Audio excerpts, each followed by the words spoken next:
Good morning student. आज हम लोग चैप्टर 2 ज्योग्राफी का बेसिक प्रॉब्लम दी जाती है। उसमें हमने एस्किमो, बुशमैन और बील इन तीन जनजातियों पर निर्भर की। उसमें दो भारत से बाहर की जनजाति है और भारत के अंदर की एक जनजाति है को पढ़ दी। अब हम पढ़ने जा रहे हैं गौड़ जनजाति।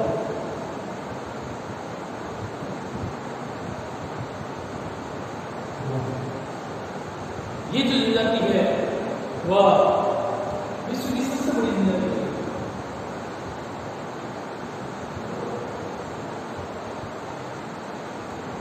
विश्व की सबसे बड़ी जो जनजाति है जातीय समूह की जनजाति, यानी विश्व की सबसे बड़ी जो जनजाति समूह है उस समूह की ये एक जनजाति है जो भारत के अंदर पाई जाती है। भारत में इसे गौड़ के नाम से जाना जाता है।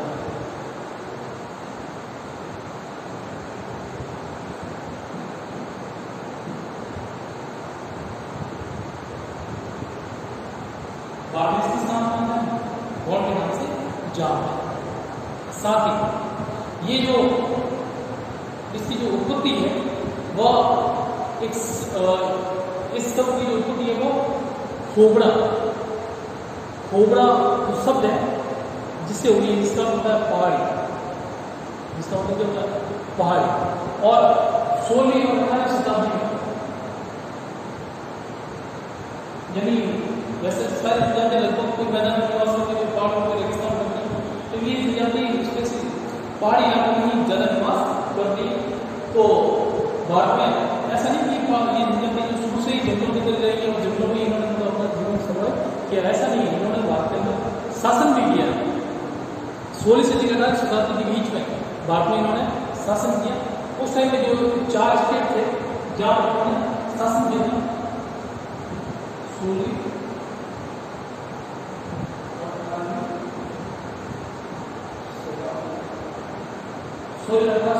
शताब्दी में इन्होंने 4 जो रियासत है जहां पर इन्होंने शासन किया, वो थी आपकी गढ़मांडला,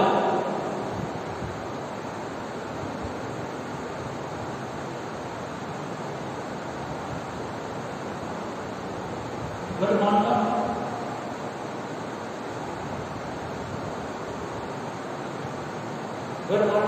देवगढ़, खेड़ला,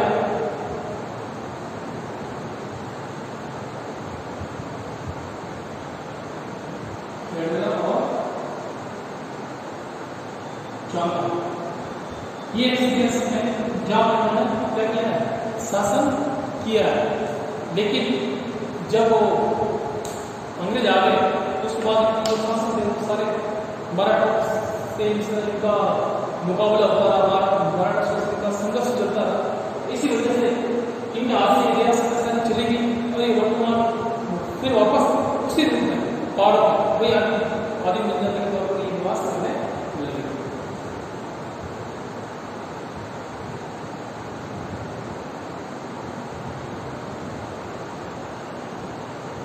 दुर्गम पहाड़ियों में ये निवास करते। तो इस प्रकार से इनकी थोड़ी सी बेसिक जानकारी आपको दी गई है।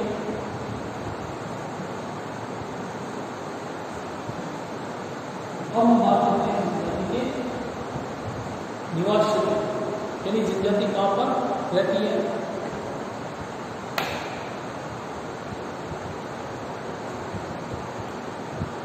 हम इसके निवास क्षेत्र को पहले बोलते हैं, वरना हमेशा आपके भोजन उसके बाद निवास क्षेत्र का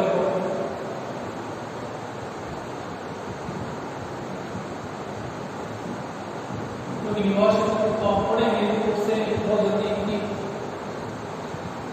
खाद्य सामग्री तो निवास क्षेत्र जो है वे पहाड़ी इलाकों में, पहाड़ी इलाकों में सतपुड़ा, विंध्याचल,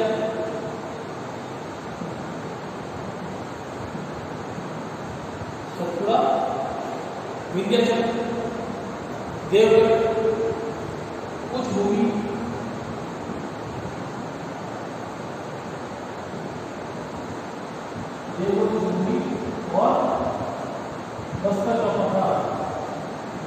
इन इलाकों में दुर्गम जगहों में ये जाते निवास करते हैं प्राकृतिक रूप से जो जमीन का मतलब और बस्तर के जो पठार है वहां पर निवास करती है। फिर ये जो तकरीबन 600 से लेकर 900 मीटर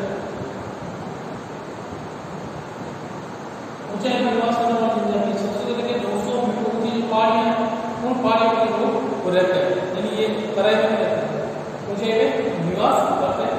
साथ ही जहां पर बहुत ज्यादा वर्षा होती है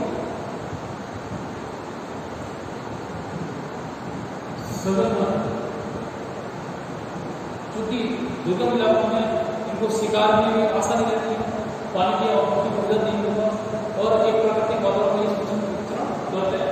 तो जहाँ सघन पाए जाते हैं वहाँ पे इलाके वहाँ पर ये रहते हैं।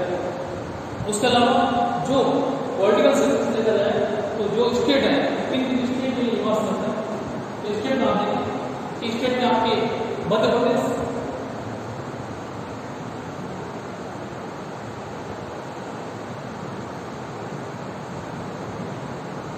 छत्तीसगढ़, मध्य प्रदेश, छत्तीसगढ़, झारखंड,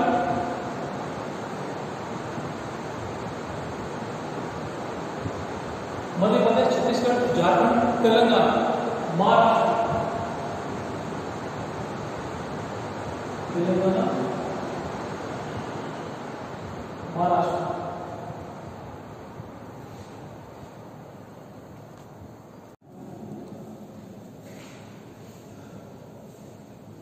झारखंड, तेलंगाना, महाराष्ट्र, ठीक है। और उड़ीसा और आसाम, उड़ीसा और आसाम, इन स्टेट के अंदर ये जनजाति निवास करती है फैली हुई।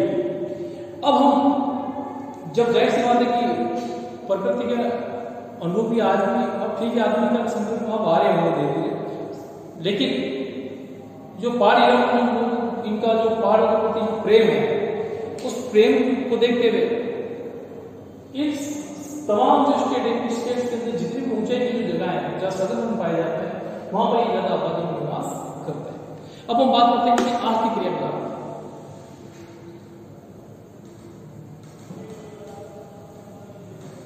बात करते हैं कि आर्थिक क्रियाकलाप।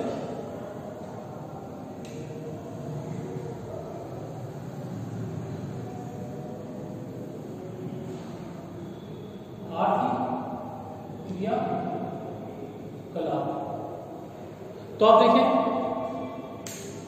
आर्थिक क्रियाकलाप में क्या क्या कार्य करते हैं उसके बाद हम इससे पढ़ने जा रहे हैं। चूंकि ये शिकार तो करती है साथ ही कृषि कार्य भी करती है।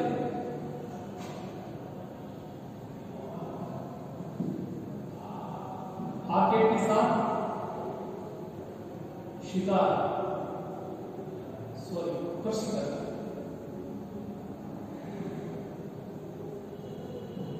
कृषि कार्य भी,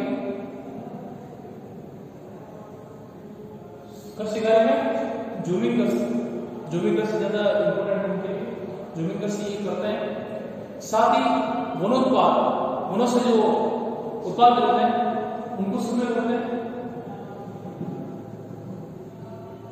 वनोत्पाद का संग्रह, मछली पालन, मछली पालन और पशुपालन, ये व्यवसाय है इसके अंदर, मतलब आजीविका का साधन है पशुपालन। तो इस प्रकार से आटे के साथ कृषि कार्य करते हैं और वनों से जो उत्पाद प्राप्त होता है फल फूल वगैरह जो है उनको कलेक्ट करता है, मछली का पालन करता है और पशुपालन का कार्य भी करता है। फिर बात आती है हमारे कि ये जो है वह जूमिंग कृषि करते हैं, उसमें जूमिंग कृषि का एक प्रकार है दीपा। जूमिंग कृषि का प्रकार है आपका दीपा कृषि। कृषि का प्रकार है दीपा कृषि, ये वो कृषि कार्य करते हैं, ठीक है। और जो पहाड़ी इलाकों में ऊपर मैदानी भागों में कृषि कार्य किया जाता है, वो तो क्या कहते हैं आपने दीपा। और पहाड़ों में तीव्र जो ढाल है उन ढाल पर जो कृषि कार्य करते हैं उसको बोलते हैं पेड़ा।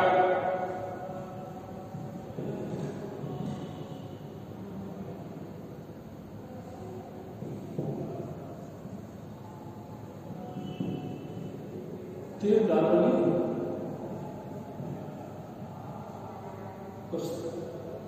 इसको पेड़ा के नाम से जाना जाता है। फिर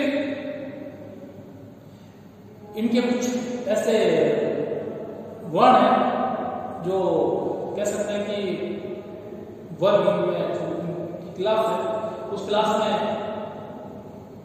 केवट और धीवर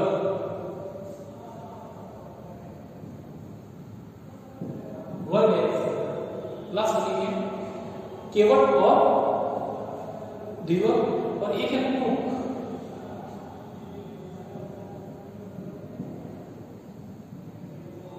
ये यहाँ पे कुरुक, ठीक है। तो ये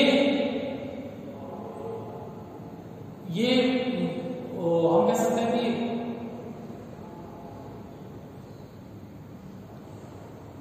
आखेट, शिकार, ठीक है, उसके ऊपर और कृषि के ऊपर डिपेंड हो जाते हैं। आखेट व कृषि पर निर्भर है,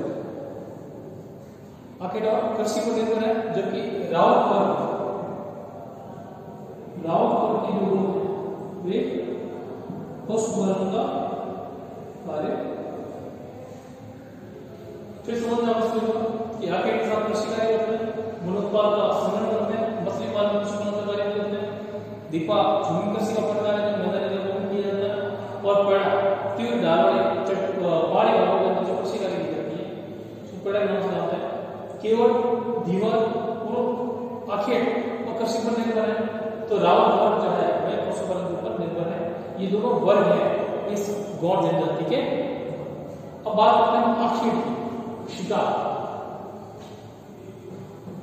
भाई आखेट के लिए आपको समझ आए जो आखेट है तो आखेट किससे करते हैं, श्रृंगार किससे करते हैं, क्या करते हैं, कैसे करते हैं, उसके बारे में हम पढ़ते हैं।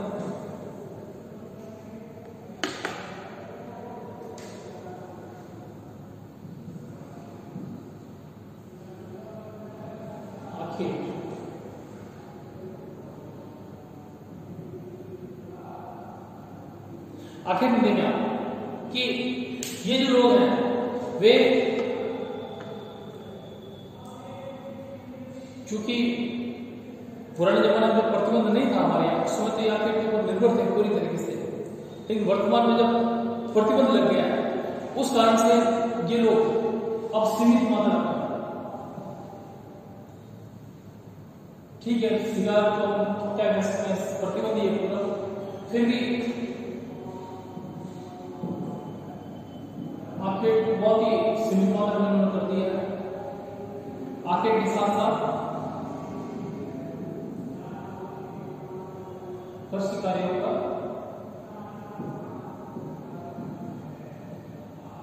ज्यादा ध्यान, आखेट के साथ साथ कृषि कार्यों पर हमें ज्यादा ध्यान देने। अब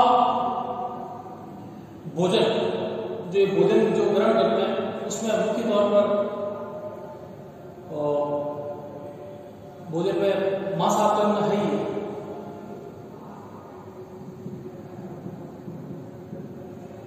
मांसाहार है प्लस कृषि खेती बाड़ी से जो प्राप्त हो रहा है आहार वगैरह उसका भी भोजन करते हैं।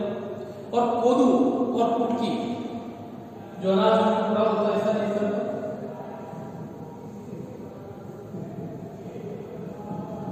इस तरह पर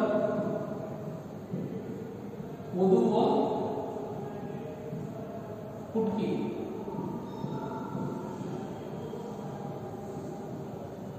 अनाज का उपयोग करते हैं। कोदू और कुटकी अनाज का यहाँ पे ज्यादा उपयोग करता है। फिर जब उत्सव वगैरह होते हैं तो चावल,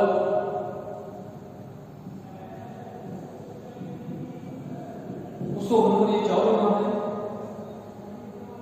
और महुआ की जो शराब है, बिलों में भी हमने पढ़ा है महुआ की शराब पीते हैं, तो महुआ की जो शराब है वो कॉमन हो गई है बिलों में। महुआ की शराब का सेवन करते हैं, महुआ की शराब का सेवन करते हैं। तो ये तो हुआ इनका आखिर और भोजन, यानी आखिर के साथ साथ भोजन जो ग्रहण करते हैं तो आखिर चूंकि प्रतिबंध लग चुके हैं इसलिए बहुत सीमित हो गया है, नामांकन हो गया। लेकिन इनका पूरा डिपेंड ये जो है सारा उस पर कृषि कार्य पे हो गया, पशुपालन पे हो गया। और कुछ इनकी जैसे रावत वर्ग जैसा जो वर्ग है वो सारे पशुपालन के ऊपर ही डिपेंड है। अब वो बात करते हैं कि वस्त्र और आभूषण। वस्त्र क्या पहनते हैं, आभूषण क्या पहनते हैं?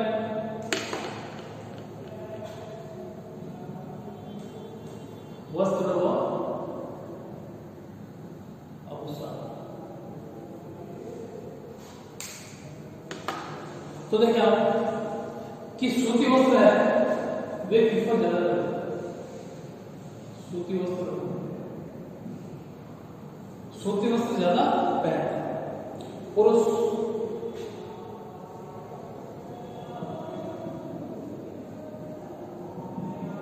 धोती, पुरुष जो है धोती, स्त्रियां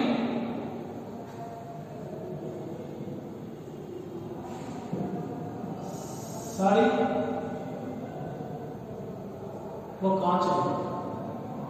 पुरुष धोती पहनेंगे और स्त्रियां साड़ी और कांच या चोली, जो भी हम कह सकते हैं चोली भी पहनते हैं, साड़ी और चोली पहनते हैं, ठीक है। और आभूषण जो होते हैं वे एल्यूमिनियम के होते हैं।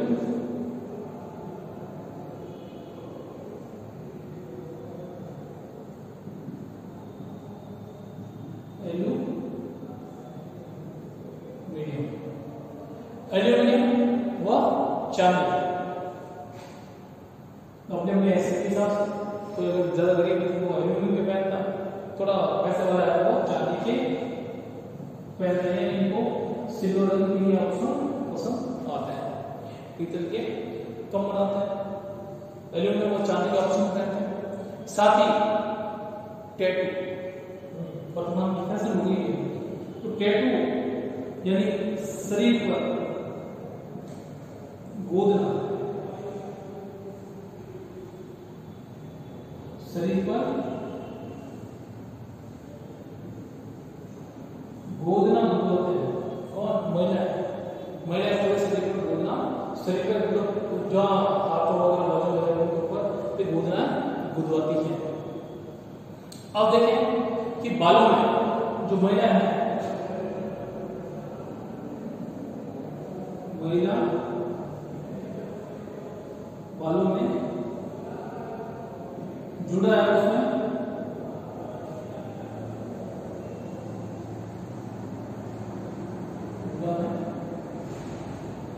छह से सात बांस के बने कंघी, बांस के बने कंघी महिला क्या करती है, बालों में जुड़ा है उसके अंदर बांस से बने कंघी डालती है। तो इस प्रकार से गौर जनजाति प्रकृति प्रेमी है। 600 से 900 फीट की ऊंचाई पे दुर्गम पहाड़ी में जीवन यापन करती है। आर्केड के ऊपर डिपेंड है, पर अब आर्केड को प्रतिबंध लगने के कारण शिकार को कम करके कृषि और पशुपालन जैसे कार्य में लग चुकी है। इनके भी कुछ ऐसे वर्ग हैं, वे वर्ग कृषि भी करते हैं, पशुपालन करते हैं। रावत वर्ग जैसा पशुपालन के ऊपर डिपेंड होता है। और भोजन में मांसाहार तो है ही है, साथ ही चावल है उत्सव के तौर पर, और फूड की जैसे जो अनाज है वे अनाज ये इस तरह में जो मिलता है उसको ग्रहण करते हैं। आभूषणों में एल्यूमिनियम और चांदी का आभूषण पहनते हैं, तो महिलाएं जुड़ों में तो बांस बने कंघे लगाती हैं। साथ ही पुरुष धोती धारण करते हैं, महिलाएं साड़ी पहनती हैं। तो इस प्रकार से इनका पहनावा हो गया, इनकी सारी विशेषताएं तो लगभग एक जैसी हैं। और अब जो इनका सामाजिक सांस्कृतिक जो है वह हम कल के चैप्टर में पढ़ेंगे।